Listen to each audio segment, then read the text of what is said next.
Hello, audio marks, coming to you from the Sachem Public Library. Welcome to the Marks for Life podcast with your hosts Jimmy and CJ, two casuals turned marks wrestling fans, to give you a direct line to all things in the squared circle. Enter the ring at your own risk. We pull no punches, we hit hard, and we will slam you with all the info you need to know. So, ladies and gentlemen, are you ready? I said!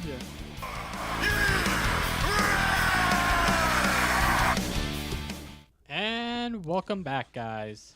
Another week and another time. Been a month since we started this whole thing. Can you believe that? Yeah, I know. 1 month old. Aw, we're like little babies. I know. Oh, my God. You alright, Ben? I'm tired. You know, I just went to the doctor today, made sure that this back thing is okay. It's not psoriasis, which is a positive. It's just a little rash thing. It's like dandruff. So yeah, because of the whole thing with your tattoo that you didn't have to. That you couldn't do. So if I get this done in a couple of weeks, you know, I can just go right afterwards and stuff. I'll make an appointment, maybe in for a month and a half from now, just to be safe and get that all squared away and stuff. So this way I can finally get this thing done. All right, that's good though. How about you? How's everything been? What a hectic week of just work. I've been working nonstop for the past 3 days. It was an 8-hour shift Monday. Then then we went over to your house to hang out, which was fun. Yeah. Then Tuesday I did a 10-hour shift from 7 to 5. Yes. And I was working outside loading boxes into trucks for 10 hours. And I was exhausted and sweaty and stinky. Mm-hmm. And then the following day, which is the kicker, I worked 15 hours. Jesus. From 7 a.m. to 9. I was tired. And meanwhile, I scanned my bosses into letting me out early. I hate you. Here's what you just got to do. Just tell them, you have so many better workers than I do right now. So many better workers. And then say that you're just going to be the distraction. It's like, that's what I told him. I'm just going to be a distraction right now. I will not help this in any way. Yeah, but that's the difference between me and you. You, my friend, are someone who's just a regular worker. I'm a manager. I'm already important. Yeah, well, if I was getting paid as much of a manager, I would do the work. So was I. I get paid minimum wage, so I'm going to do minimum effort. Luckily, because I worked a double yesterday, now I have Thursday, Friday, and Saturday off. Nice. Go play Pokemon Go then. Well, with that new update that just dropped today, then yeah, I probably will. It wasn't much. That update's been happened, though, with these raid battles. I just caught a Venusaur and a Muck. Well, yeah, but did you see the new legendary one that just dropped? That's for Pokemon Go Fest, though. That's a whole nother thing. Sorry, we're nerding out with you, Marks, but, you know, that's just who we are. We have lives outside of wrestling just as much as everyone else does. Yes. But welcome back to the show. Just a quick podcasting update. We actually have a new art graphic that we just put on our Patreon SoundCloud page, and we are trying to get a jump start on a YouTube page.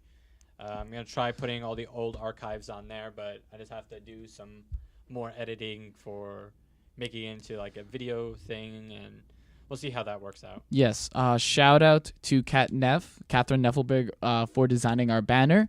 You can see more of her work at CN Art and Design on Instagram.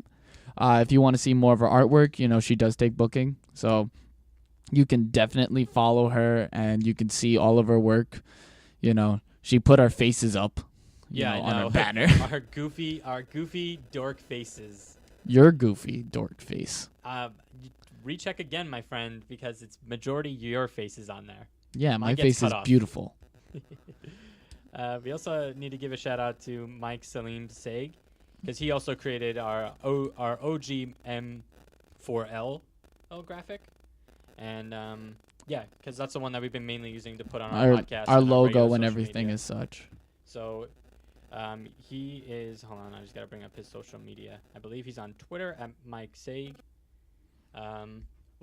I'll try to give up a better update as the show goes on. We'll definitely post it on our Instagram accounts and Facebook and Twitter, so you can follow them. You could see their work, and then if you have any questions for them, you know, they're always taking booking, and they would greatly appreciate it. Gotta feed the starving artist. Yes. Speaking of which, today's show we're going to be talking about wrestling tournaments because they just released on Mae Young. WWE all the competitors that are going to be participating in the Mae Young Classic. Yes. Now, they've released the Mae Young Classic, but right now the New Japan G1 Climax is happening currently. And they just finished up the United States IWGP United States tournament as well. And we forgot to give a shout out to Kenny Omega for being the very first IWGP US champion. Kind of upset it wasn't Jay Lethal. I mean, it's also expected. I mean, come on. They're basically handing NJW US territory to Kenny Omega. But that's definitely something we could talk about later on in the future, later on in this podcast. But right now we have a lot to talk about with what's been going on with Raw, with SmackDown, a little bit into NXT, and then we will get into our double main event, which is one, we will talk about tournaments that has been going on, as well as we will prepare the Battleground. Yes, because our Battleground is this Sunday, and we will be giving our predictions. So for right now, enjoy the little music.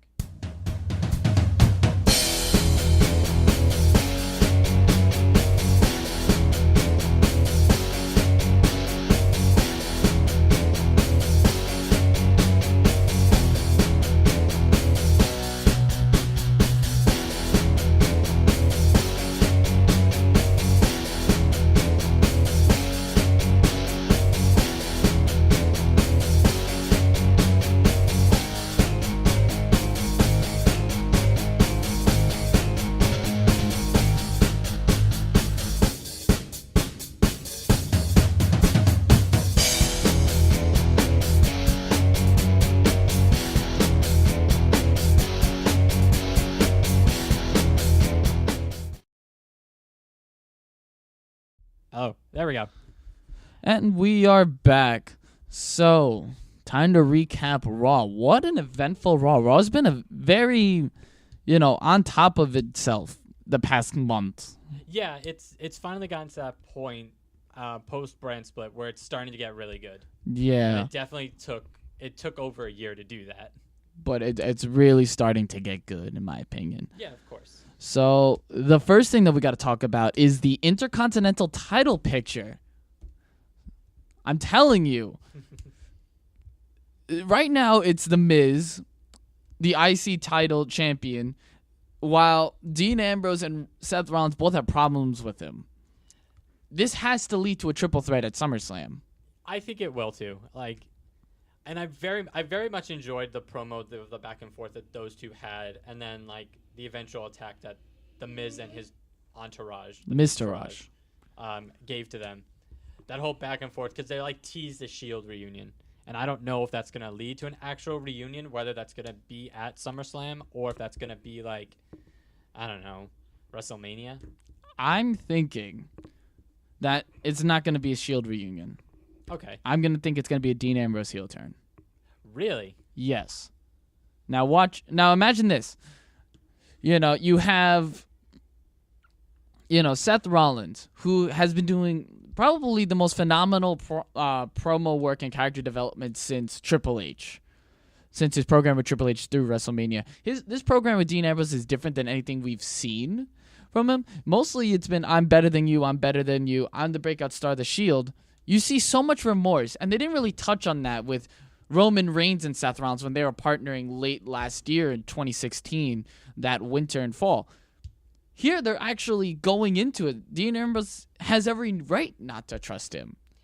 Yeah, I agree with that. Now imagine this. Seth Rollins cost Dean Ambrose the Intercontinental Championship at SummerSlam. The Miz then pins Dean Ambrose.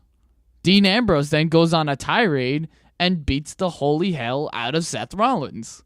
Or he does get angry. We don't see him on television for a while. And then when the Raw pay-per-view that comes up right after SummerSlam happens and it's Seth Rollins versus The Miz, then we have Dean Ambrose come in and interfere, and then they have a feud for basically the fall. I don't know. Because I feel like a SummerSlam heel turn would have more of an impact than the following one, especially given its location in Brooklyn. Well, yeah, I'm saying that it would definitely be a heel turn, but like the full impact of it won't be affected until like the following pay-per-view. Like we'll see, like there's definitely something going on. Like he'll get the Dean will get pinned, then he'll be very mad. Seth will try to console him, and then just beat up Seth, and then you won't see him on TV for a while. And then the following pay-per-view, Seth gets the next IC title opportunity, and then you face The Miz. But don't you think that would lessen the impact of Dean Ambrose's heel turn if he was, if he was to just separate from this for a month? Well, if he's also trying to be a fringe lunatic and try to I don't know. I guess the story for it is a little choppy at the moment, but I feel like that's what they're trying to do. You can have Dean Ambrose just attack everybody then, including Seth Rollins. Just have him jump into people's matches and just have him wail on everybody.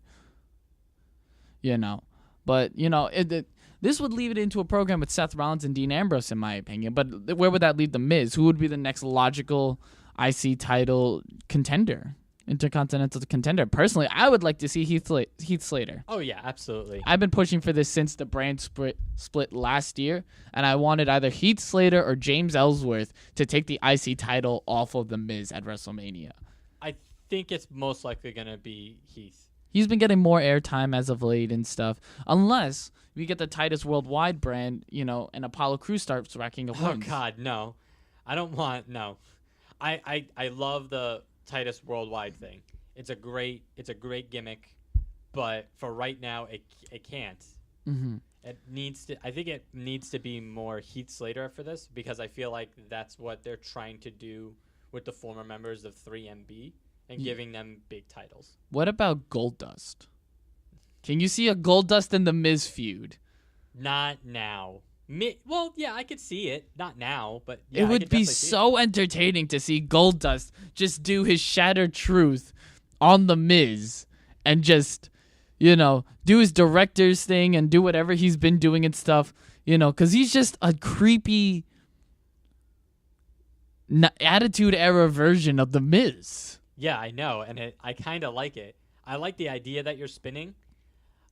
My thing is that I don't know when the correct time that would be. I feel like the Heath thing would be logically the next step. Yes. But then if Heath doesn't get it, then what do you do? Well, I mean, if Heath does get it, then what do you do with The Miz? You can't just throw him into a regular feud with Goldust. If anything, that would be lowering The Miz's standing within the roster. I don't think you can really lower Miz's standing at this point. I feel like it would be Goldust upping his standing, because he's been very, I don't want to even say captivating, because that would mean I would be enjoying his promos. Well, yeah, but that's the thing. If you're not enjoying his promos and then you throw him with someone that is good, I'm not like doubting The Miz's ability to make it good, but it's not like I'm not enjoying or appreciating his promo work. It's just that I'm very turned off. Like, it's like, oh my God, this is really creepy. Yeah. But he's doing his job. Yes, he is. But you can easily spin Miz into some kind of tweener just to put him over until the following phase. Yeah, but I would like to see him as a heel, like big league champion. Mm-hmm. So, like, I would like to see him in the main event scene before he turns face. I don't know. That's just me, though. I feel like with this whole other side of, like, what's going on with Brock and everything like that, and how we're not really getting, like, a real heel champion at the moment. Yes. And at this point, Braun Strowman is face. Samoa Joe is very beloved. The only other person that's really hated as much is Roman. But even then, he's been on good matches, and people are liking that. And I don't know. I would just like to see, like, the good, proper coward heel with, an entourage, Miztourage, and, have him have, like, that real proper title run that he should have gotten, like, 3 years ago. I mean, that he should have gotten now instead of 3 years ago. Well, that opportunity might come sooner than later, given with our next topic. The Fatal 4-Way for the Universal title. I predicted this. Yes, you did. And very good for you, sir. And yes. Let me just give you... There we go. But Braun Strowman interviewing in what was a hoss fight between Samoa Joe and Roman Reigns for the number one contendership for the Universal title. Every single one of them has strong points to challenge Brock Lesnar, excuse me. Braun Strowman defeated Roman Reigns in an ambulance match at Great Balls of Fire. Samoa Joe beat Brock Lesnar so much that Brock Lesnar had to escape rather than win. And Roman Reigns retired The Undertaker. They all have... hold on one second. I had to say that for The Undertaker's sake. That still hurts. But again, this is starting to look more and more like a fatal four-way for the Universal title. And also, you got to bear in mind now, we are probably looking at a new champion. Yeah, we're definitely looking at a new champion, especially with the sudden news that Brock's not going to re-sign after 34. Yeah, he might not re-sign. He might return to MMA, whether that's UFC or not. It's still a little. It has undecided. to be UFC. I mean, it probably will be, but he's re-entering drug testing and stuff like that. Re-entering after his suspension. It's starting to look more and more like Brock Lesnar is going to drop the title at SummerSlam, have a rematch, and then probably have a feud with Roman, who's probably going to be champion by WrestleMania, and then lose. How would you like to see the scenario play out? What, the Brock Lesnar and that whole yes. title thing? He definitely drops that SummerSlam. How does he lose the title? Personally, I would like if Braun Strowman pinned Roman or pinned Joe. Okay. Either one of those two. Maybe not Samoa Joe as much, more Roman. Mm-hmm. And then at either the next pay-per-view or at Survivor Series, then you see Braun Strowman versus Brock Lesnar for the title. Brock loses. Okay. And then he enters the Royal Rumble, gets eliminated by Roman, and then goes back into it after being eliminated to eliminate Roman, and then they have a feud at WrestleMania. And then that will end the Ballad of Brock Lesnar. Okay. Something along those lines. I can't give out explicit details. That's your department, my friend. Which we will do at some point, a fantasy booking thing, where you will be solely talking. My God. And then you'll just hear me in the background going, ooh, salivating at every good booking decision that you've made. Personally, I would like to see Samoa Joe win the title. I said this last week, and I'm going to say it again. Samoa Joe has stepped up his game to the point where, arguably, he's doing the best work of his career, bar none. Better than ROH and better than his early days in TNA. You can have the argument that Samoa Joe should play the scavenger that he always has. Pick up the scraps, because as much as he's a monster, he's an opportunist. And you know how dangerous that is to have an opportunistic monster? This monster is not only powerful enough to go toe-to-toe with Brock Lesnar, but smart enough to pick up the victories when it counts. Granted, it didn't play out at Great Balls of Fire. Brock Lesnar was just, my opinion, was lucky. Samoa Joe can easily just choke out Roman Reigns after he was beat up by Braun Strowman or Brock Lesnar. You can have Braun Strowman go on a tear and stuff, and then have Samoa Joe versus Brock Lesnar at the next pay-per-view, and this could lead to, again, a feud between Samoa Joe and Roman Reigns throughout the fall, which could lead to stellar matches for that title. Imagine them in Hell in a Cell. Imagine that. You know how brutal that would be? That would be incredible. Exactly. And then Braun Strowman wins the Rumble and then properly take the title off of Roman at WrestleMania. However, this doesn't leave Samoa Joe and Brock Lesnar. So again, you would have to figure out a way to incorporate that. Well, yeah, but I'm also thinking about all tides with going into how the Ballad of Brock is going to end, not so much who's going to be owning the Universal title. Because clearly, at this point after SummerSlam, the title is permanently going to be staying on Monday Night Raw. Yes. That part is already clear. I'm more focused on Brock Lesnar just because, it's just that time that Brock's kind of fed up, quote-unquote fed up with wrestling and wants to head back into MMA. It was clear last year, and it's more abundantly clear now just with what's going on. It's very difficult to predict where it could go because it can go in so many different directions. That's true. I feel like Brock... I don't know who would be the perfect opponent for Brock Lesnar would be. The only ones that could be the ones that would send him off into a swan song would be either Braun Strowman or Roman Reigns. unless between now and when SummerSlam goes on, we'll get the in-ring return of Kurt Angle, and then you'll have like a good Kurt Angle send-off for Brock Lesnar. Because any way you want to look at it, I really do believe Brock Lesnar respects Kurt Angle, and they would be like, yeah, I would probably wrestle Kurt one last time, just so I could get out of the ring for right now, and I'll come back when I feel like it, or something like that. I don't know. I don't. Kurt Angle that like last proper WrestleMania moment before he goes off into the sunset. I don't know. I'm not looking. I wouldn't look forward to that. He is plenty. Kurt Angle is fine where he is right now, general manager, and now. Are you sure he's fine with where he is right now? Well, this leads back into our next topic. Kurt's secrets. I'm upset that it's not Dixie Carter. I was doing very well right now in my predictions, and it's not Dixie Carter. I was caught off guard with the Jason Jordan thing. Yeah, I was definitely caught off guard, but at the same time, looking back at the past month to a couple weeks, it absolutely makes 100%. Did you see? There was this one guy on Twitter where he just posted a whole bunch of random tweets. I'm gonna look it up right now. Yeah, go on. Hold on. But I guess I'll explain what happened on Monday Night Raw while you look for it. So basically what happened was Kurt gets into the ring to give out his big announcement to reveal to the world what his secret is. And that secret was that, 20 years ago or so, he had an illegitimate child with someone in college. And it turned out that child grew up to become Jason Jordan, which I honestly don't know how to feel about this. Like, I guess it was like a swerve because we all thought it was going to be Dixie. Yes. And secondly, if it wasn't going to be Dixie and it was going to be a child, I would have much rather have seen Chad Gable in that position than Jason Jordan. All right, so I found the thing. His name is James McKenna. And he's been tweeting since June 18th about this. Listen to this first tweet. Just so we could squash this one more time, any rumor of Angle and Triple H having a feud over the next few months is, let's just say, illegitimate. And here we go.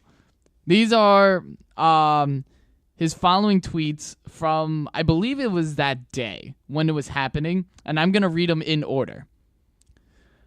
Jason from the Friday the 13th is 100% the greatest horror movie villain of all time, right? Sleeping bag scene forever. Next is Jordan is always going to be better than Lonzo Ball just because only one of them is 1-0 versus the Monstars. Is it just me, or is a Goofy movie anyone else's favorite Disney flick ever? #Powerline. Then Angle's complete bewilderment in all of these photos makes me the happiest. Then Son of the Beach is better than Son of the Mask. Then you think that when they were making the Dennis Farina Unsolved Mysteries, they were worried about the ghost of Robert Stack at all. And then idiots are running everywhere in New York. Denotes everything is pretty much the MTA and the Knicks. You put the first word of every single one of those tweets together, it's Jason Jordan is Angle's son, you idiots. I'm like, what the hell? You know what WWE just made every one of us feel like stupid idiot. I'm not sure. I've been trying to post this also on Marks for Life podcast, the Facebook page, for the past week. But someone on Instagram or on the web did this perfectly. And do you know the song My Black Son from Family Guy? Yes. Oh God. They did that with Kurt Angle and Jason Jordan. Oh God. It is so good and perfect. Like, this is completely outside of the ring. Inside the ring right now, it seems completely like bullcrap just because it doesn't seem real. But outside of it, on Twitter and Instagram, it is by far the best thing. I've seen so many memes. One of them was like a picture of Kurt and Jordan together, and the caption was, "I did it with a broken freaking condom." Like, yeah. Oh my God. The things that they were doing for this, I think it's just making everyone happier just because of every bad thing that's going on in the world. And this is something that's making us happy. Now, in all seriousness, how well do you think that this is going to be? That's how you think it's gonna be terrible. This whole thing. I think for right now, up until SummerSlam, it's gonna be terrible. Because after SummerSlam, I think that Chad Gable is gonna do like a heel turn on Jason, and then unfortunately, it's gonna be the end of American Alphas. But it's going to lead to something great. Yeah, but here's the thing: Chad Gable's staying on SmackDown. He said he's just gonna do his own thing. We'll see where his own thing is, because it didn't seem too specific in what that was. It seemed pretty vague and like, oh, we'll see what happens. You know, maybe I'll go on SummerSlam and just attack, Jordan, because, I did most of the heavy lifting for our tag team. No, Jason Jordan did the heavy lifting. Well, heavy lifting, but like got us over. That was Chad Gable. I don't know. Yeah, it was. Don't tell me that. I enjoyed Jason Jordan. Ready, Willing, and Gable was not over. That was so over. Nah. Yes, it was. Don't be like that. Here's the thing. Let me bring this up to you now, because I just realized this. What if we had The Miz versus Jason Jordan for the Intercontinental title? Oh, God. I don't know if that's terrible. What if that was the following feud? Oh, God. I don't even need to know how to imagine The Miz's that. promo. You're only in here because your fake daddy is running Raw. All right.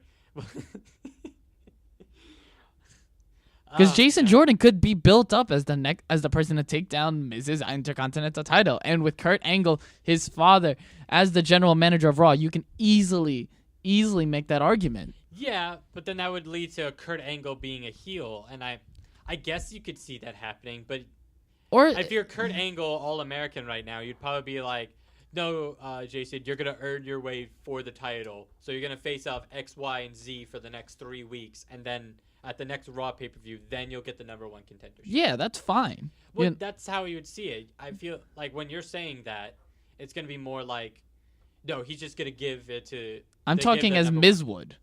Oh, okay. Then. Imagine how much ripping the Miz would do on Jason Jordan. Imagine how much quality television we would get from that. And Jason Jordan would be like, I asked my father for opportunities to prove myself, and I took them. You don't even have to. You could just have Kurt Angle in the background and stuff. That's true. Or you can have Kurt Angle in the forefront. But then how would Jason Jordan... Because really, we never got any proper promo working from Jordan. I don't remember... Like, to me, Jordan was more, like you said, the heavy lifter, the muscle of that whole thing. So there wasn't so much promo stuff with it. But he had that it factor that was better than Chad Gable's. I would... we will have a discussion. He was like Shelton Benjamin. Everyone made that comparison. Don't make that comparison because he's black. No, I'm not making that comparison because he's black. I'm making that comparison because of the technical ability, the raw talent and stuff. I would argue the style. I would argue that Chad Gable has better technical abilities than Jason Jordan. Yeah, but Chad Gable does not have that it factor like Jason Jordan. Chad Gable was an Olympian, just like Kurt. It would make more sense if it was Chad Gable than Jason Jordan. Now, this isn't a hate on Jason Jordan. I think he's very capable. And let's be honest, Jason Jordan looks more like Kurt Angle than Chad Gable does. All the features. If you're really gonna make that comparison, okay, sure. I don't know. I just feel like Jason Jordan is just better, and you can. He has both. It looks like he can have both management backing and fan backing. His fan backing from American Alpha, and then management backing because of his size and his looks. Chad Gable's 5'6". Okay, isn't Kurt Angle 5'6"? No. What is he? Because he's not 6 foot. Kurt Angle is a tiny little guy. Yeah, but I don't know. Who would you rather have Kurt Angle back up? Chad Gable. But that's me personally. But I got you. We'll have a. You know what? I'm gonna put out a poll on 6 Twitter. foot. Kurt Angle's 6 foot. Okay, so he's as tall as me. That's okay. It could go either way. I mean, it's definitely interesting. Jordan 6'3". Chad Gable 5'8". 5'8". All right. I mean, he's tiny, but I don't know. He's smaller than me. He's definitely smaller than me. I don't know. But I don't know. It's definitely something interesting that we'll definitely keep an eye on. but we gotta move on to SmackDown for right now. So you guys enjoy something that me and him have cooked up for you guys, and hopefully it'll be entertaining for you guys to listen to. Ladies and gentlemen, are you interested in a new travel destination? Well, look no further than Suplex City. This special destination's popularity has soared in the past 3 years, ever since it was constructed in Los Angeles, California, with its first ever resident by the name of John Cena. Since John Cena's arrival, many world-class athletes have taken residence in this city, including but not limited to Roman Reigns, Dean Ambrose, Seth Rollins, Samoa Joe, The Big Show, Goldberg, and The Undertaker. None of this would have been possible without the Nightmare himself, Brock Lesnar, and his advocate, Paul Heyman. So, if you would like to kick back, relax, and throw back a night of Germans, come on this one-way ticket to Suplex City for only $21 and $1. Wow, that wasn't too bad. Did you doubt that it would be anything less than phenomenal? Stupid idiot. Hey, that was freaking good, and you know it. Well, we're going to be coming up with more fake ads like that for your entertainment, guys. And hopefully it's something you enjoy. We would really greatly appreciate any feedback on that. We'll be coming up with actual ads as well. And hopefully you'll enjoy that. And please give us all the feedback for that. But for right now, we're going to go right into our Smack Talk for SmackDown Live. SmackDown was outside of the ring very eventful. Outside of the ring, uneventful. Well, outside of the ring, eventful. Inside the ring, It kind of limped its way to Battleground. You know, there wasn't anything really noteworthy about it. No, but let's talk about the outside things that happened for SmackDown and all that. And one of the very first things was that Talking Smack got quote-unquote canceled. Talking Smack is now being reported to only be played after pay-per-views, such as this upcoming Battleground, should be for any other of the SmackDown exclusive pay-per-views, so on and so forth. It will no longer be a weekly network special. That I can like that at all. That kind of came out of left field, though, because Talking Smack has always been heralded as like one of the better programs on the WWE Network. Yeah, and it just came as a complete shock, and I kind of don't appreciate that. Well, look at it this way. No one knew about it. This came out of left field, even to the hosts. Daniel Bryan, Renee Young, no one knew about it. Vince McMahon just made the call. He said, I think because he wants to put more emphasis on the Cruiserweight show and for the that other show that on the network that's done by Pete Rosenberg. No, he's doing it more because he doesn't like the unscripted nature. That's the reports I've been hearing. But here's the thing. But like replacing with those other two shows more than Talking Smack. I don't know. I don't like that. I'd feel rather, oh, sorry. Go on. Talking Smack should have stayed in that 10 o'clock slot. Yeah, I agree with that. I think that Talking Smack, for some reason, it brought a new light to the wrestling program that's been stale for WWE for quite a while. And it was a staple. I remember when Talking Smack first came on, it was great. Yes. You know, ever since it moved from that slot, it's just been more difficult. I think it's been more difficult to catch because it was at such a late time. Is at 11 o'clock, you know, and you're trying to put emphasis on the cruiserweights, and the cruiserweights, you know, aren't really bringing the ratings. You know, you can make the argument to switch to cruiserweights rather than the Talking Smack. But Talking Smack gave us a lot of, you know, insight, a lot of character built up Baron Corbin. The Miz benefited tremendously from his Talking Smack promos. Yeah, absolutely. It benefited that whole Daniel Bryan story with the Miz. That it still could happen. I still think it could happen. At least I like to be optimistic for that. I still want to see Cody Rhodes versus Daniel Bryan for the ROH Championship. Well, yeah, but let's see what happens. There's still one more year for that to happen. Yes, but there was just a whole bunch of unprecedented nature of it that it was a breath of fresh air. It was like watching Piper's Pit, like an actual Piper's Pit, like back in the day. It had an unprecedented nature. It's when everyone found out that Renee Young and Dean Ambrose got married. Yes, it was a lot of news with that. We found out that James Ellsworth was called the Big Hog. In the locker room, according to Daniel Bryan, we saw Daniel Bryan try and rap with the Usos. We got to see the character development of the Usos very well. I think it was an avenue that fans liked better than in the ring promo stuff. Now, yes. I'm not saying anything bad about in-ring promo stuff, but I don't know. It was a different environment. It was a different environment that I think was more comfortable for the wrestlers, the stars, and for the fans to enjoy. It was something fresh, and to rip it away from us, it felt, I don't know, it felt like a part of me died. That's a little extreme, but I can understand that. It's very difficult. Not like, like a corner. It's like a little chip, just a little ding. It's definitely going to be difficult also for the wrestlers to, express themselves without talking smack. Because talking smack was also home to a lot of brawls.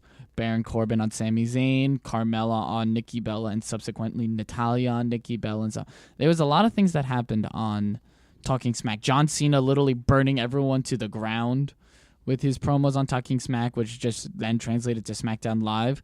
But it's definitely going to be missed. Yeah. I hope this is a decision that gets reversed, and we will get SmackDown Live back at that 10 o'clock to 10:30 time slot. Yes. And then you can get the cruiserweights, because at that point it doesn't really matter. Mm-hmm. But I don't know, man. It was just a sombering moment. Yes. But one other piece of outside of SmackDown that quote-unquote affects SmackDown was the helicopter crash with Shane McMahon. Shane McMahon got into a helicopter crash and escaped unscathed right by where we lived.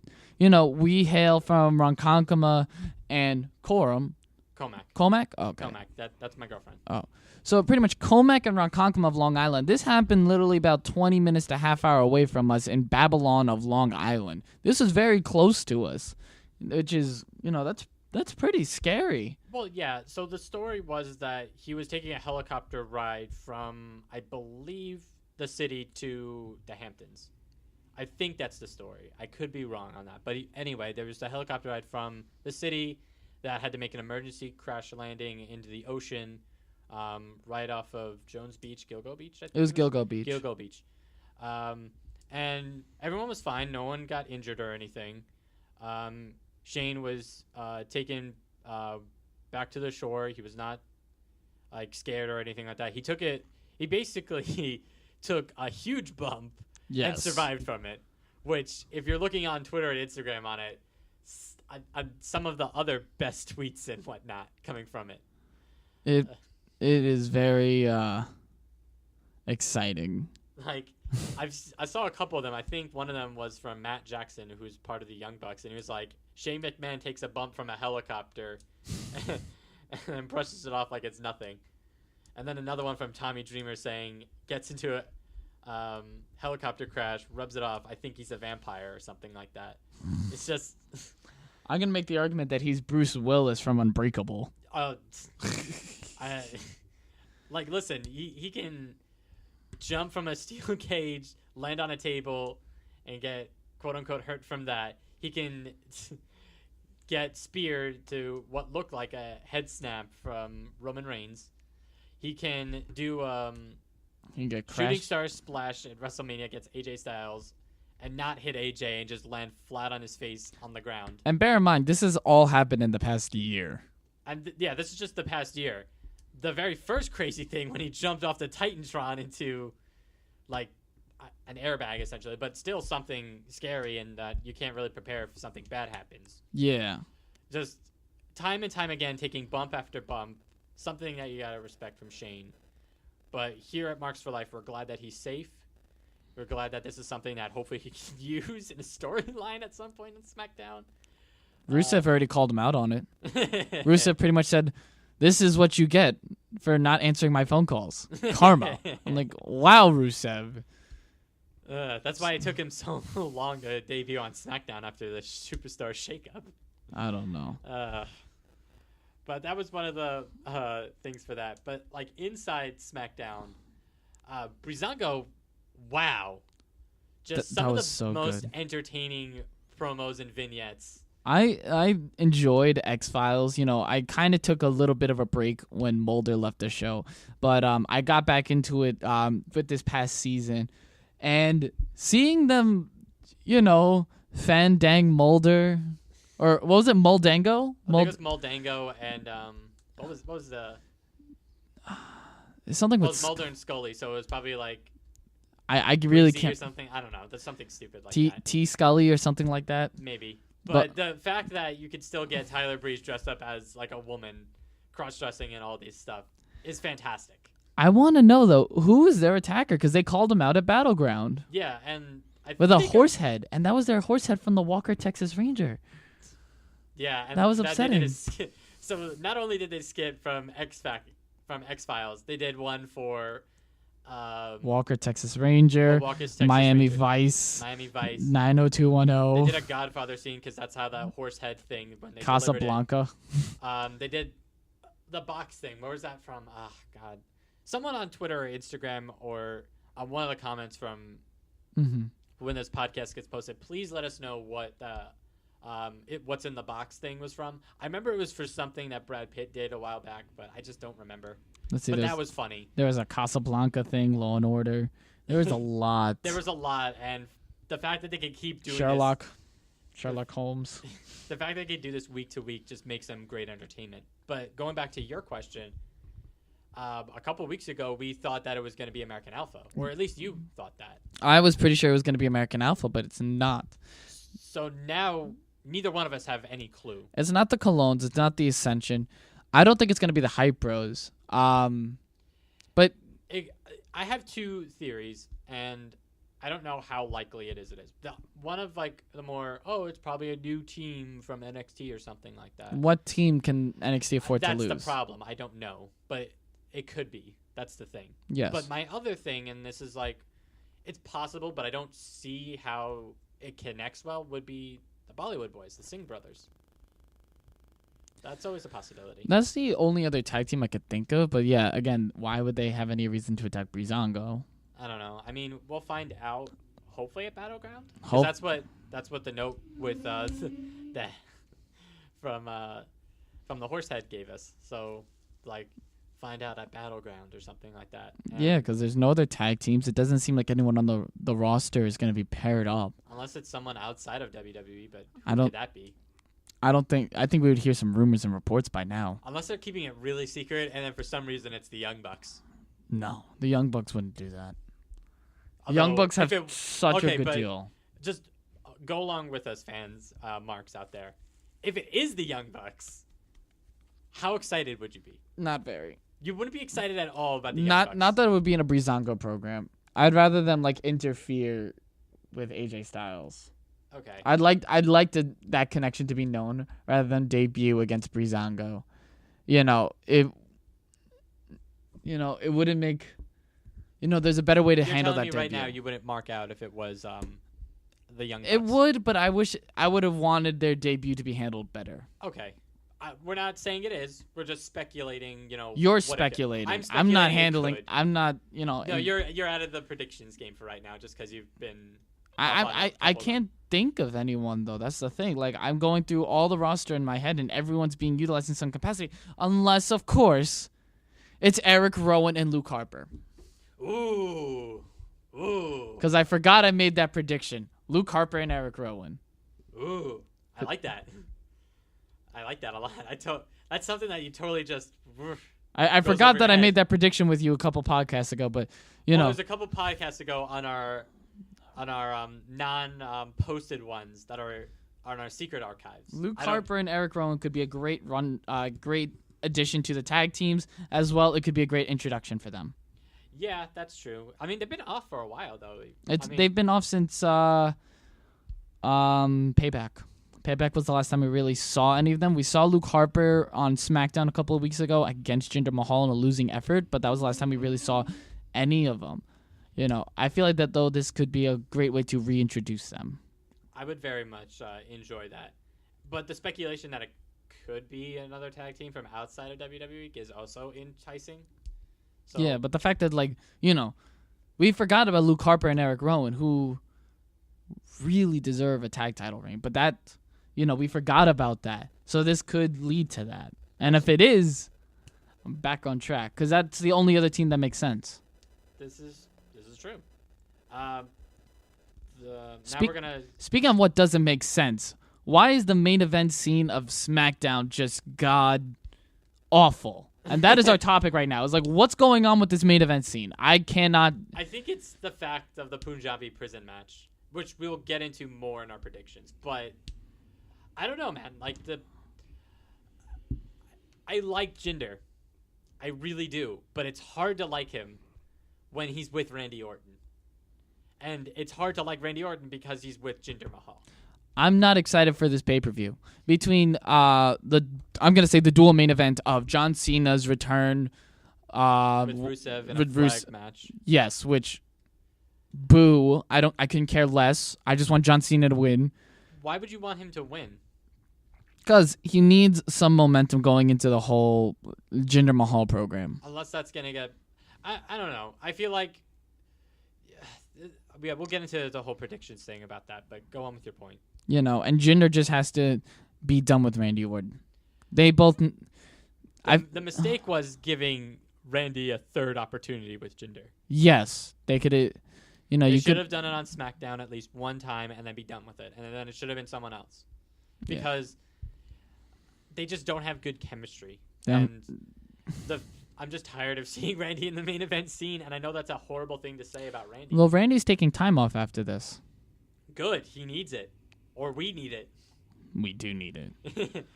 But that's it for SmackDown. We're just going to do our quick NXT takeaway for right now, which is Drew McIntyre versus Killian Dane.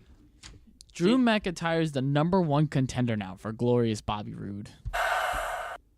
Very much. I'm excited about it. That means we're going to definitely get a new champion at Brooklyn. That should really be it. I would like to see that. And then maybe Bobby Roode gets called up. But I don't know how well his style would translate. Maybe his style would translate better, on the main roster. I think it's one of those styles that's good on both. Like, it's okay in NXT.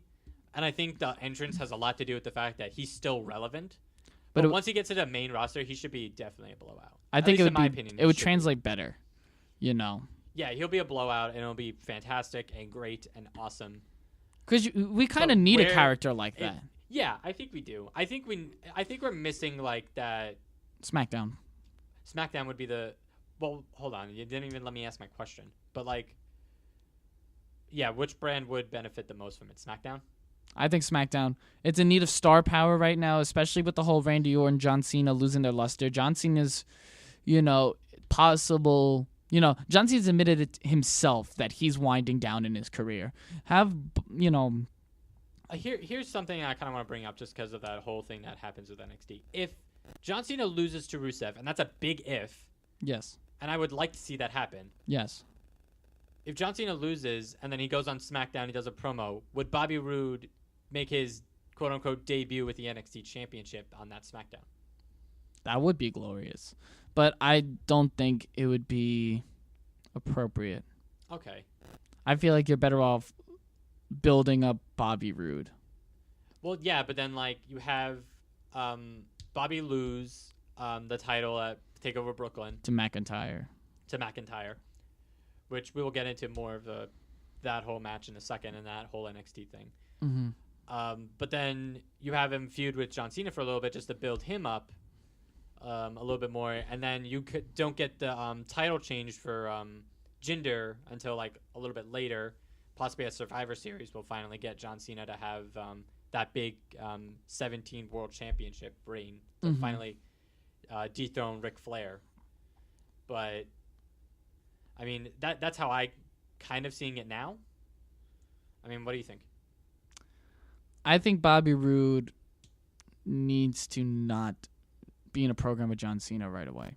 All right. I don't feel like that'd be... That's a fair point. I don't feel like that'd be good. I feel like it'd be better for him to build up, Trying to think how you could really throw Bobby Roode into the SmackDown picture. The logical thing would be against, it would be against John Cena, but you can make the same argument to have him feud with AJ Styles for the United States Championship.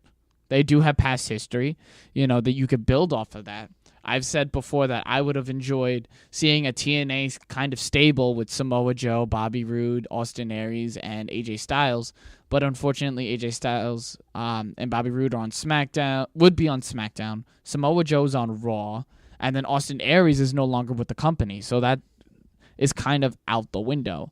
But the best case scenario, in my opinion, would be Bobby Roode versus AJ Styles for the United States Championship. It would be a great way for him to be introduced. You can get some great matches out of him, and then you could build him up to take on John Cena. Because even AJ Styles didn't get thrusted into John Cena. He built a program up with Chris Jericho and The Miz, and then he also built up a program with Roman Reigns before taking on John Cena. All right. I could see that. But going back to the whole NXT picture with Drew McIntyre as their champion, yes, I feel like that would be huge. Yes, it would be. The only thing is, do you think Killian Dane's going to stay in the picture now? Because he had a fantastic match with Drew McIntyre, and it took, if I remember correctly, several claymores, running kicks to the face to knock down Killian Dane. I think he still will be, yeah. Do you think he has more potential to lead the Sanity group than Eric Young? I think for right now, because Eric Young's been on TV and we haven't seen him for a while. So when he comes back into that whole fold to probably challenge Drew, we'll probably see some divided lines for Sanity, and then they'll probably end Sanity in NXT before that whole stable gets called up, probably individually. Yeah. I would like to see Killian Dane and Nikki Cross just work together. I'd like to see them just keep staying paired up. I feel like that would do wonders for both of their characters. I would like that, yeah. Alexander Wolf doesn't do it much for me, and Eric Young was never the most exciting character for me like Bobby Roode. All right. That's a fair thing. That's a fair thing to say. They weren't the most excited TNA prospects when they came. Bobby Roode. I thought Eric Young was a bit more was a little bit more exciting out of the TNA people that came through NXT besides Samoa Joe and Bobby Roode. Bobby Roode was more exciting than Eric Young. Samoa Joe was the most exciting one, and I think Austin Aries did too. But then Austin Aries kind of soured on me a little bit, yeah. But right. I feel like Drew McIntyre versus Bobby Roode will be a hard-hitting match. Definitely with both of them something to prove.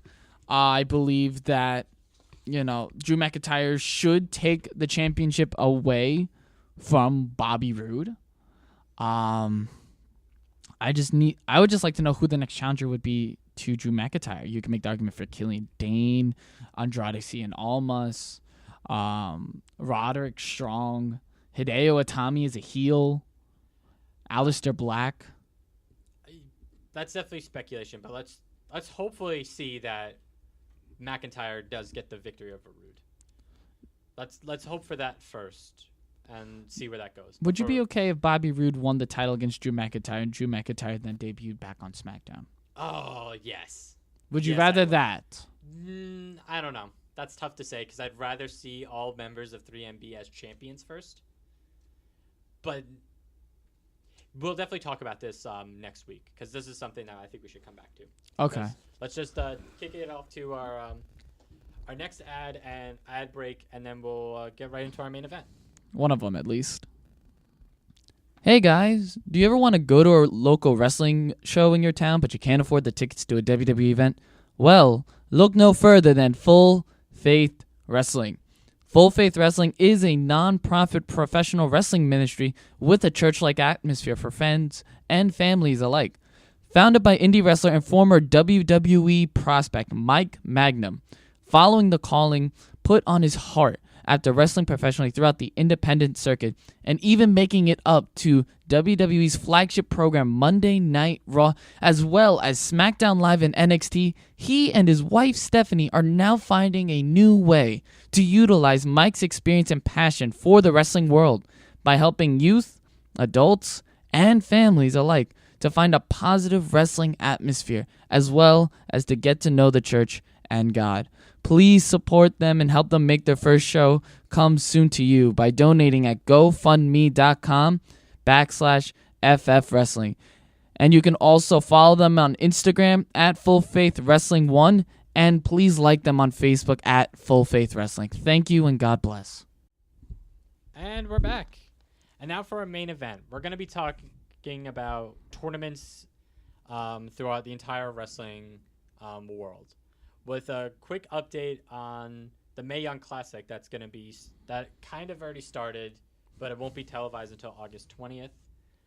Recently, they just debuted a video of all the contenders that are going to be in the Classic. Yes. So this is the rundown of the participants. We have Abby Lath, Aisha Raymond, Bianca Belair, Candice LeRae, Dakota Kai, Jazzy Gabbert, Kairi Sane, Kavita Devi, Kaylee Ray, Lacey Evans, Marty Bell, Mercedes Martinez, Mia Yim, Miranda Salinas, Nicole Savoy, Piper Niven, Princessa Sugahit, Rachel Evers, Reina Gonzalez, Renee Michelle, Rhea Ripley, Sage Beckett, Santana Garrett, Sarah Logan, Serena Deb, Shayna Baszler, Tainara Conti, Tessa Blanchard, Toni Storm, Vanessa Bourne, Zia Lee, and Zeta. Some of those names actually sound very familiar. Well, yeah, Marty Bell was part of Impact. She was a part of a stable with Ming Young, who was better known as Jade. And as in the Dollhouse with Taryn Terrell, but she's not in that. Lacey Evers and Sarah Logan, as well as Tessa Blanchard, has made appearances on NXT. Candice LeRae, Candice LeRae, she's married to Johnny Gargano. And I didn't know this until I looked at the thing. Guess who's back? Who? Do you remember the Straight Edge Society? Oh, yeah, that's right. Serena. Yeah. Yeah, totally. She's in the tournament. Yeah, I was wondering. It's like, Serena? Yeah. I totally forgot about that one. And there's another interesting tidbit in there as well. Can I just see the list really quickly? It's Serena Deeb has already made like my number one pick. My personal one is got to be Tessa Blanchard. But something interesting, which was Shayna Blazer. Do you know who she is? Shayna Baszler. Let's see. Well, don't you? Do you actually know her though? Like, have you heard her name before? Because I know I have, and I don't know how many of the marks out there do. But she is pretty interesting. She's a pretty interesting figure. She is an MMA fighter, but she is part of the 4 Horsewomen that is with Ronda Rousey. I heard about that. And then what was it? Chris, the Cyborg, right? She's also part of the 4 Horsewomen of MMA. Yeah. Really? So that I didn't know that until her name was brought up with the 4 Horsewomen of MMA, and that seems pretty interesting. Yeah, yeah. I don't know if that's going to be an intro to Ronda into WWE. I feel like that would be interesting to see 4 Horsewomen versus the 4 Horsewomen at Survivor Series elimination match. Personally, it's probably going to be like not even at this one. If it is at this one, I'll be shocked. But. Yeah. But you got a lot of people here. You know, you also have Mercedes Martinez, which I've heard a lot about. You know, very, very, famous wrestler and stuff. And then who else is on that list? Kaylee Ray. She's done ICW matches and Progress matches, I believe. And then Piper. What was her last name? Piper. Piper Niven. Piper Niven. Her other wrestling name was Viper. She's also part of ICW. Oh, really? Okay. Yeah. And I'm shocked. They have different body types for the women. I thought that was very progressive and all that. Body types? What do you mean by body types? Well, like Piper, she's a bigger girl. Like she's like she's different a body type. And I thought that was very progressive and forward thinking on that. Huh. And then you have Blazer, who I mentioned before, and she's not like a typical like WWE wrestler woman. She looks more like an MMA fighter. A lot of people are complaining about that actually. Well, a lot of the older people, the people that ushered in the Divas era, actually are complaining that they do not look pretty. Well, that's on them. They're also building up character. Did you see that one? I forgot what was her name, but she was representing Germany or something like that, and she had like a freaking mohawk and looked like a tank. No, I didn't see that. I gotta look into that because I usually look on like WWE Network and stuff, and if it's on there, I'll have to check it out. It's on the website. That's how I looked it up. Mm-hmm. But she's a monster. She's gonna go far in that tournament. Like some of these women had like gimmicks along with their entrant intro to what the Mae Young Classic is going to have and stuff like that. And I thought that was interesting. A lot of the Asian competitors that are from China and Japan, they had some interesting. I saw like a fisherman gimmick or something. Yeah, like it was like that. a fisherman, and then there was like a fan and stuff like that. And I thought it was really cool. I think the It's fisherman gimmick is kind of nice though, because that's like a. It's not like like a fisherman. That's more like just country Asian woman. Yeah, and then there was some other. I think there was one who was like dressed up like a military person. Oh, that was Lacey Evans. Yes. That was Lacey Evans. She's that's her gimmick right now. Is that she was actually in the military. Yeah, I know. The That's what first they lady. say. And then what else? There was oh God, what was it? It's escaping me right now. But oh yeah, there's one luchador. There's only one luchador. Princessa Sugeti. Yeah. Sugit. Yeah. CML? CMML? I'm just gonna put that out there, and hopefully someone corrects me. CMLL. Yes. CMLL. All right. She was a heel. Name is not known. Debuted 1995. All right. But something interesting that you brought up when you were looking over this list that you failed to mention to the marks is that there's an alternate. Yes, there are a couple alternates in there right now. Barbie Hayden, Deonna Purrazzo, which we've seen in NXT, Jessica James, Nicole Matthews, and Lade Tapa, daughter of the Barbarian, if I remember correctly. Yeah. That one's pretty interesting. If somehow she gets in that tournament. She's the niece of. But that is interesting. If she somehow gets into the tournament, I think that does change up the bracketology a little bit. That would, but she used to work for TNA, GFW. I don't know how that's a bad thing. It's just more. Yeah, there's a couple other Impact wrestlers that were on there. Yes, but Taylor Wilde. I'm not sure if you know this. She was originally supposed to be in the tournament. Oh, really? Yes, Taylor Wilde, but she got an injury. That's. She was originally supposed to be in the tournament though. Which is upsetting, I'm going to be honest with you, because she was doing very well in the knockout scene and TNA. I mean, unfortunately, that's just what happens. But those are the names that every mark should keep their ears open for this coming month when Bracketology, I think, is the first episode that comes out on August 20th. Yes. Followed by the first couple episodes. I'm pretty excited. I'd love to see Serena go very far in the tournament. Oh, yeah, definitely. But I still think Tessa Blanchard is going to be the person to look out for. She's definitely the heaviest hitter, in my opinion. I mean, not so much like you can legitimate size, but like for star power and for having. If you want to go star power, you'd have to go with the UFC fighter, though. That I think for an outside perspective that they're going to have one of the 4 horsewomen of MMA in there. There's definitely something for that. Yeah, and you've been having a lot of people backing him up. I believe Becky Lynch was backing her up in the tournament as well. You got a lot of backing from... Yeah, because she made like a tweet thing, and there's a picture of them fighting, of those two... what was it? It's like a poster of them at SummerSlam or something like that. No, that was someone different. Oh, that was someone different. My apologies. It was Becky Lynch. I believe she was calling out the Cyborg. Oh, yeah, that's right. It was... Yeah, now I remember. So if she wins and somehow debuts on SmackDown... Then there probably gets to be some tensions with that. So that would be interesting. Yeah, Chris Cyborg takes shots at Becky Lynch. Alrighty. But that's definitely something we got to keep an eye out for the Mae Young Classic. But going on to this whole tournaments thing, there's other tournaments that are going on as well around this time. The IWGP Climax is also starting. Yes.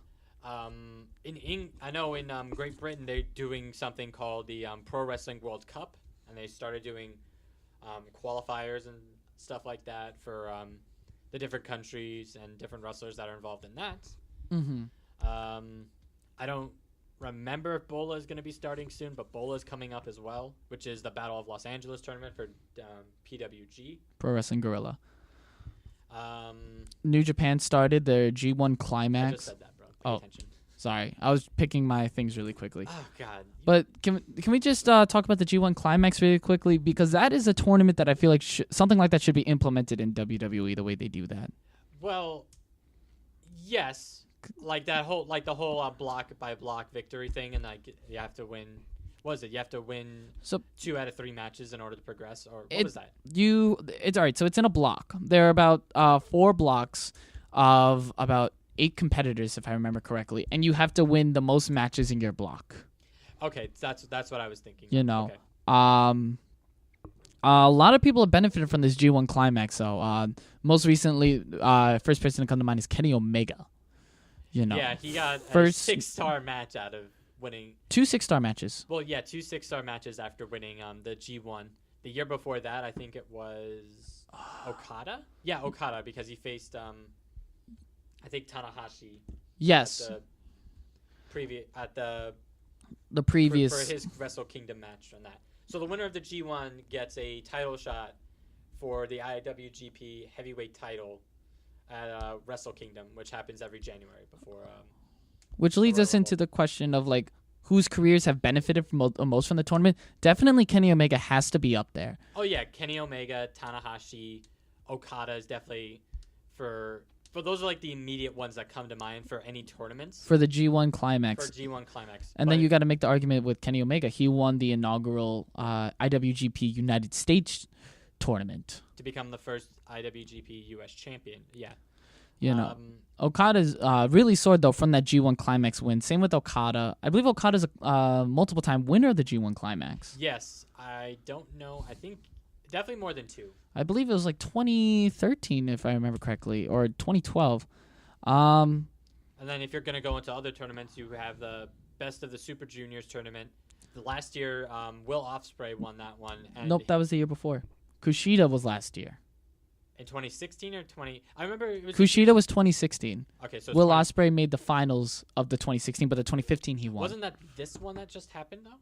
That might have been this one then, yeah, yes. This one that was Kushida. The year before that was Ospreay. Okay, yeah, because I remember Kushida was the most recent winner. Yes. Kushida's the most recent winner, so that's one. But the one before that was Ospreay, and after Ospreay won, his career, literally, his stock went way up. Yes. And people have been nonstop talking about him.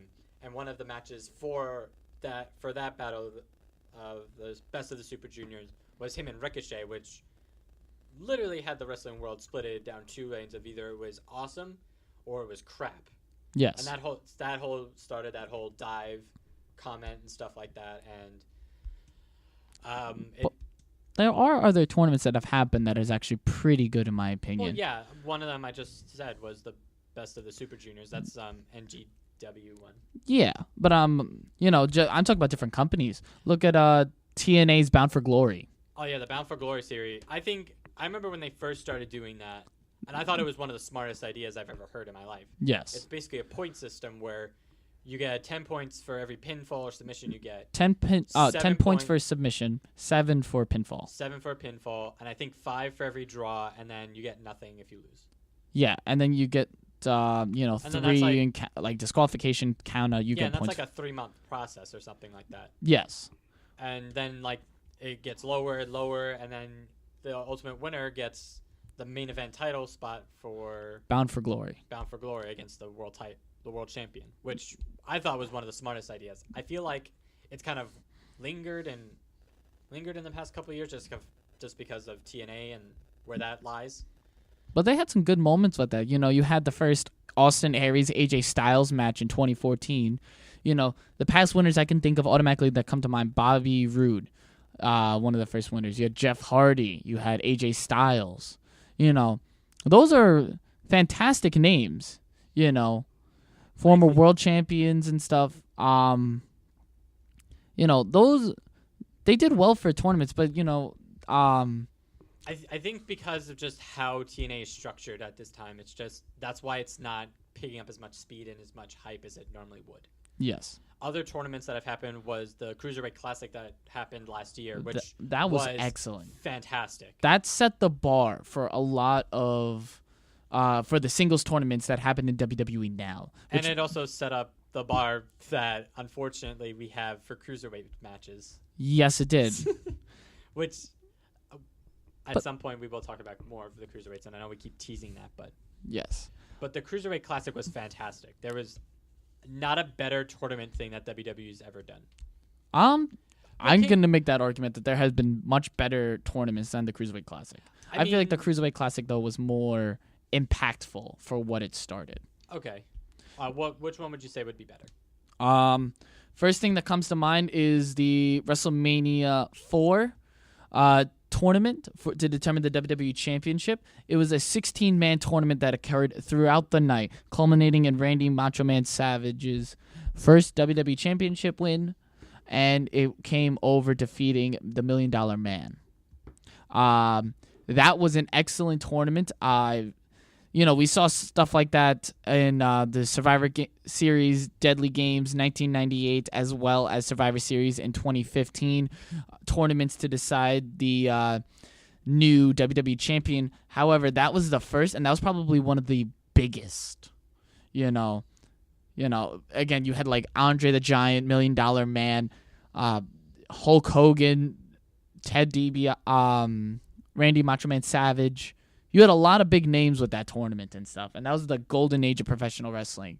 And to have a huge tournament like that on the biggest stage, that has to be up there in one of the best tournaments. That's true, but I have one question, and this is like for like old tournaments. There's a couple tournaments that I'm thinking of. I'm not going to go into one of them, but one of them that I do want to talk to you about is King of the Ring. King of the Ring was an excellent tournament. I'm not going to deny that. But they haven't really done one in like 2 or 3 years. They've sporadically come up. 2 years. 2014. 2014 was the last King of the Ring. Yeah, and it's like sporadically come up and out throughout the years.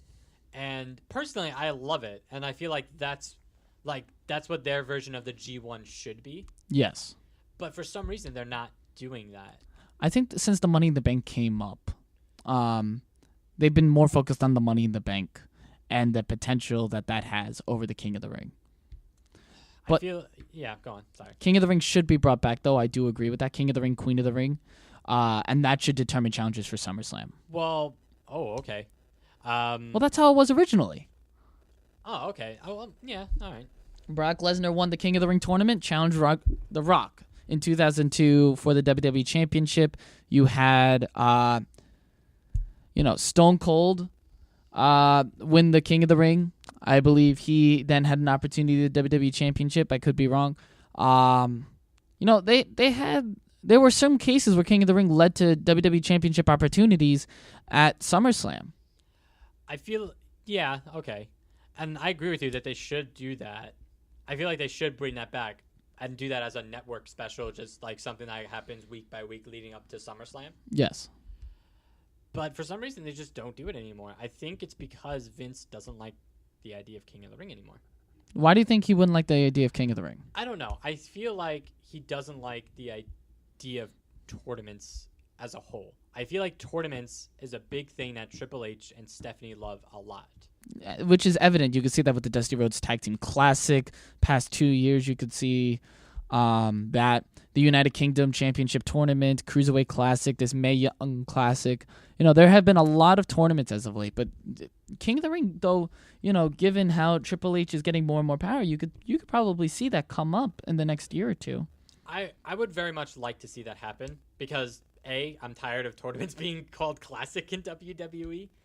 But B, there's just so much name value to be called King of the Ring. Tell that to the past 3 winners. I mean, they got to book them strongly, though. It's like a curse now to be King of the Ring. That's part of the problem. I feel like there is a name value to it, which is why they should bring it back with a lot of tender love and care, so to speak, to build up for SummerSlam, because I feel like that's like missing. Who would be your King of the Ring and Queen of the Ring? Right now? Yes. I'd pick The Miz because I feel like that would benefit The Miz so much. Okay. Like right now. Like even last year when the brand split happened and he went on that whole tirade on Talking Smack. Yes. Like even then it would have benefited him the most. And I feel like that would have been such a great gimmick for him to have. Yes. For the women, I'm not sure. Because A, they've never done a Queen of the Ring at all, to my knowledge. But if I had to pick one, I would just say Charlotte. You want to know whose first 2 names came up to mind? The King of Strong Style and the Queen of Flair. Shinsuke Nakamura and Charlotte. Well, though I love both of them, and only because one of them I also picked. Yes. The problem with Shinsuke doing that is because it doesn't seem like he's being the king of strong style at the moment. I know he's being the artist known as Shinsuke Nakamura, but I don't know. I feel like if they were to implement King of the Ring and Queen of the Ring, they would have to do that when Money in the Bank is, and they would have to move Money in the Bank in later the year.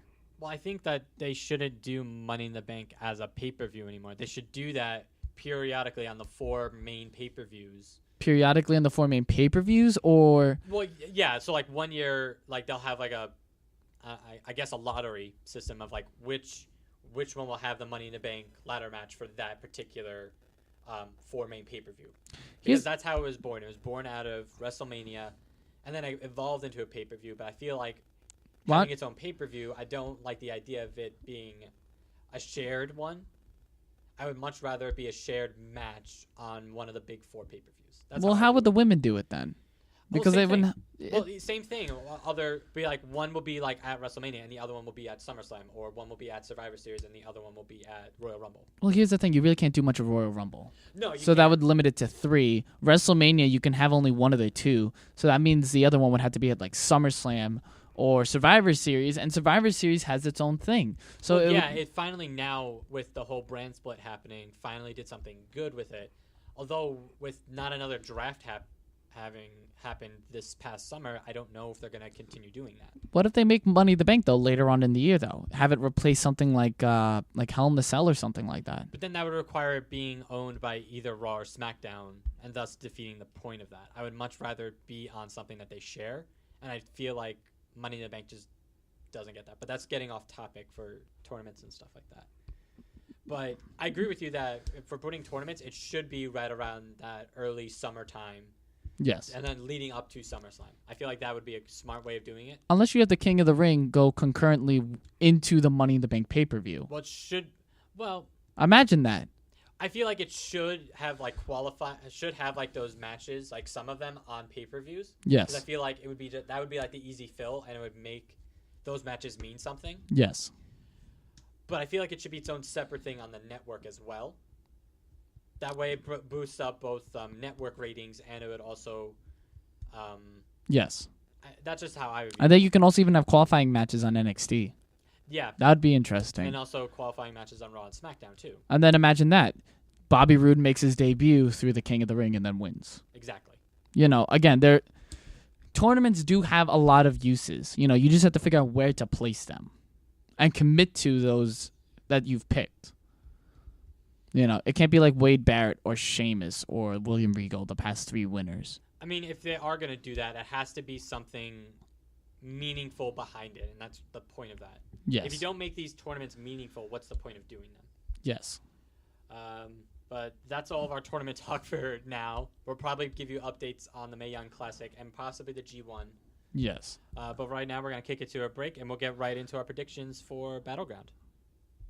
Hello, Audio Marks. I'm here to talk to you about Patreon. Patreon is a website dedicated to giving more power to the content creator and their patrons who support them.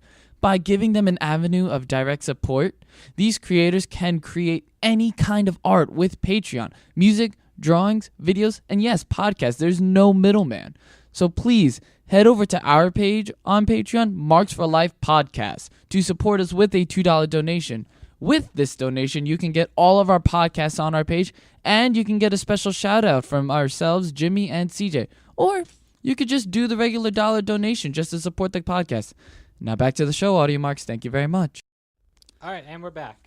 So we have our predictions for Battleground, and I just want to let all of our Audio Marks know that we're going to hold actually a contest.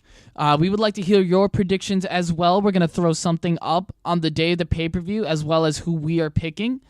And whoever gets the most predictions correct will get shout-outs on our following podcast next week. So stay tuned into the pay-per-view. Let us know in the comments section when we post up that picture. All right, now let's get right into predictions for Battleground. First thing we have on the list is Breezango versus TBD to be determined. Okay, so I think we should make this into 2. Who is it, and who wins? My bet, Luke Harper and Eric Rowan, and they win. All right. I'm going to go with I'll probably do the same thing just because, yeah, we'll do the same thing for that one. All right, so our predictions, Jimmy and CJ, Breezango versus to be determined. Our prediction for who it is going to be, Luke Harper and Eric Rowan. Our prediction is that they win. I feel like that they do, it would be the best thing for them. They were a fantastic tag team, and they can easily take it by storm should they verse someone like the Usos or the New Day. Breezango would be excellent, and would add that monster tag team that they've been needing. You kind of need that in a division. So I feel like they would benefit immensely from it. I agree with that statement. All right, so our second match, Shinsuke Nakamura versus Baron Corbin. 1, 2, 3. Nakamura. Oh, I thought we were gonna do a thing, but Shinsuke Nakamura, yeah. It makes sense to have Nakamura win, especially if he's to enter into a title program following SummerSlam. Baron Corbin can easily pop in at any time with his Money in the Bank contract. It's more for Shinsuke to get retribution. This is just really a filler feud into SummerSlam, where hopefully he can verse someone on the likes of AJ Styles or Kevin Owens. Or my hope is that we start seeing more strong style from him, because that's really what's been missing from Shinsuke since his debut in NXT. Well, a little bit missing from NXT, a lot missing more from SmackDown. Yeah. But it's very difficult to root for him when he's not displaying the stuff that made fans fall in love with him in the first place. Yeah. So not only does Shinsuke need it more, it would be nice to see more strong style come from him. Yes. All right. So the next one is the Fatal 5-Way for the number 1 contendership for the SmackDown Women's Championship. 1, 2, 3. Charlotte. All right.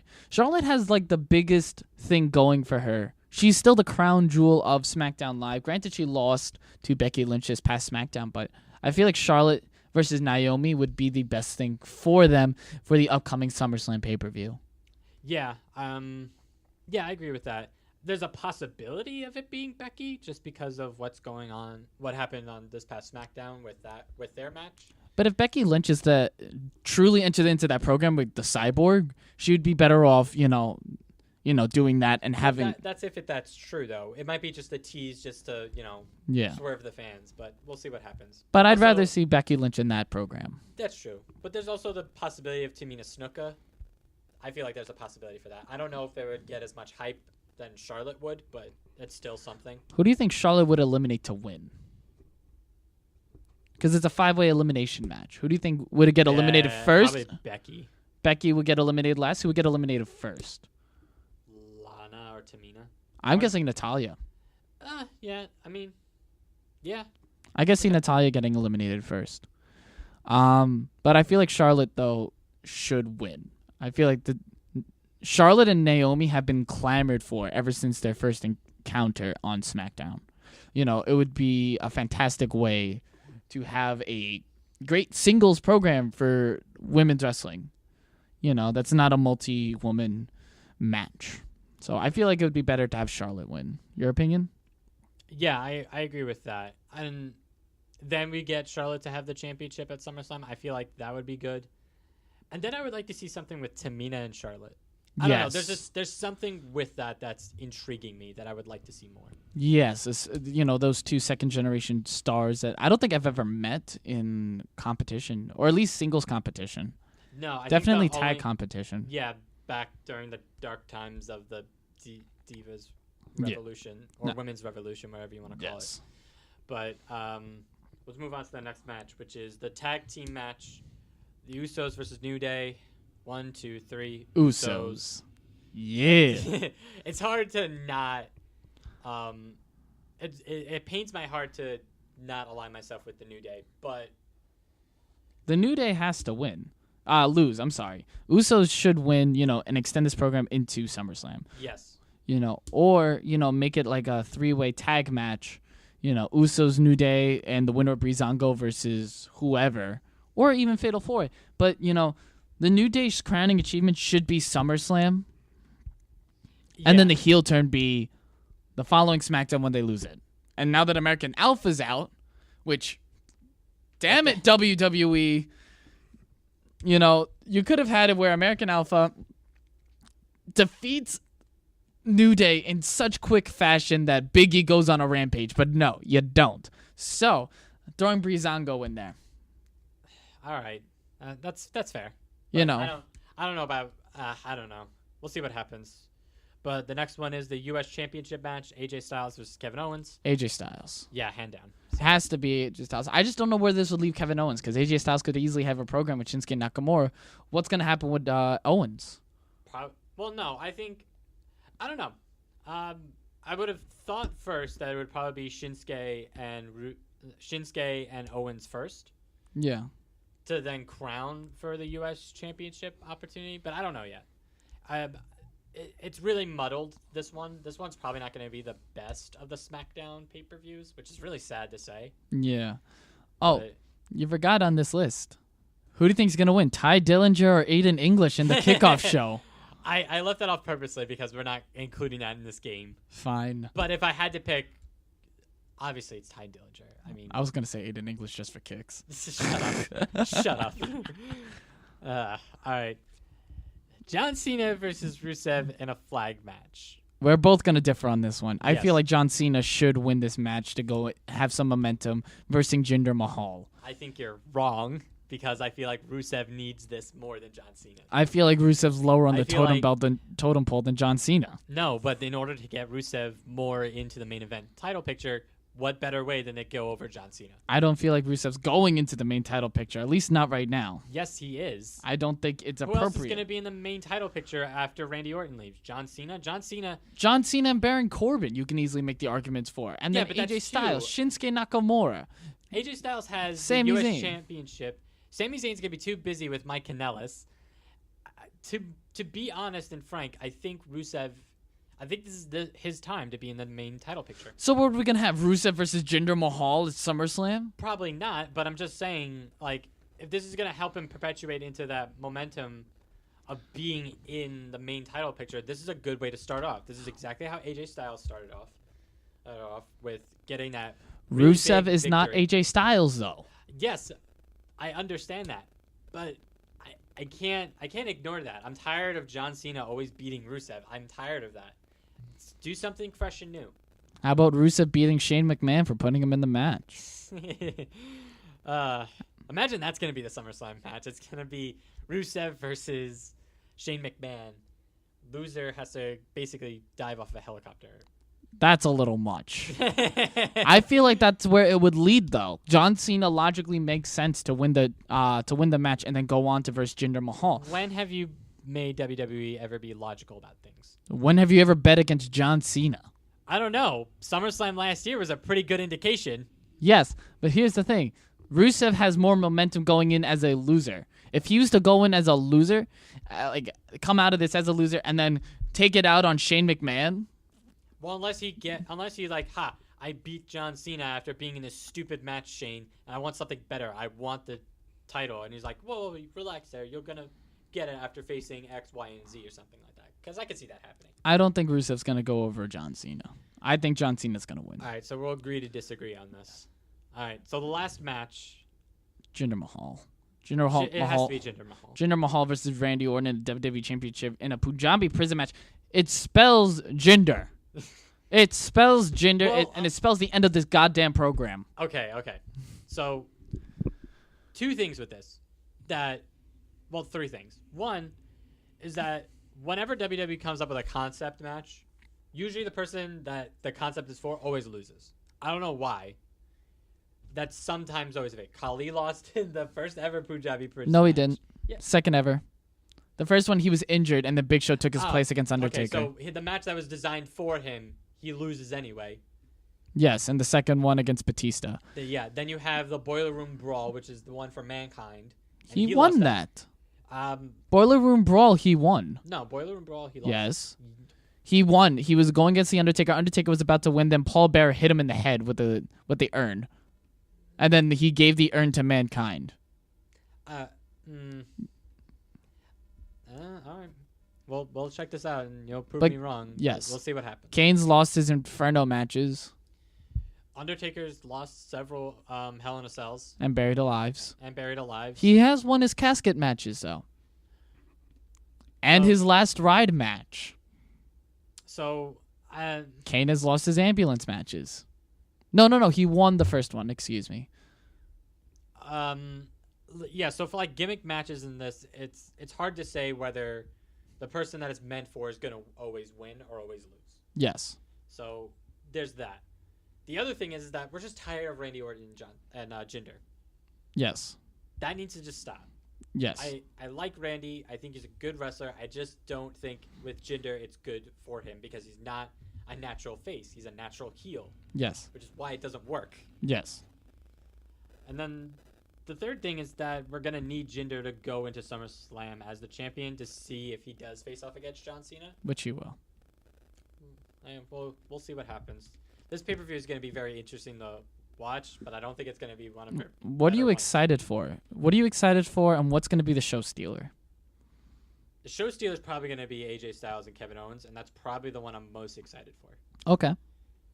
Well, maybe the Usos, and maybe Rusev and Cena, Mm-hmm. but AJ Styles and Kevin Owens probably for all of that. I'm excited for the Breezango versus the To Be Determined match. I think I'm going to be pleasantly surprised with that. Here's the thing. I'm excited just because I want to see if I'm right. Yeah, I know.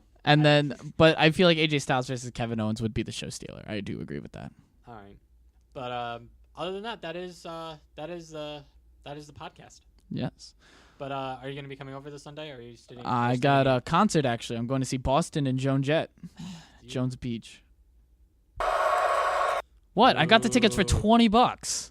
Oh, that's actually not bad. Yeah, they were selling them when we went to go see Frampton and Steve Miller. All right, so then I'll keep you updated on that. Other than that, guys, that's the end of the show. Thank you, everyone, for staying tuned for our podcast. Special shout out to the Sachem Public Library for their continued use of their equipment and space. If you would like to continue listening to us, please follow us on our following social media accounts. Twitter at Marks for Life Pod, Instagram at Marks for Life Podcast, and our Facebook group, Marks for Life Podcast. And please continue to support us through Patreon and SoundCloud at Marks for Life Podcast. Until next time, Audio Marks.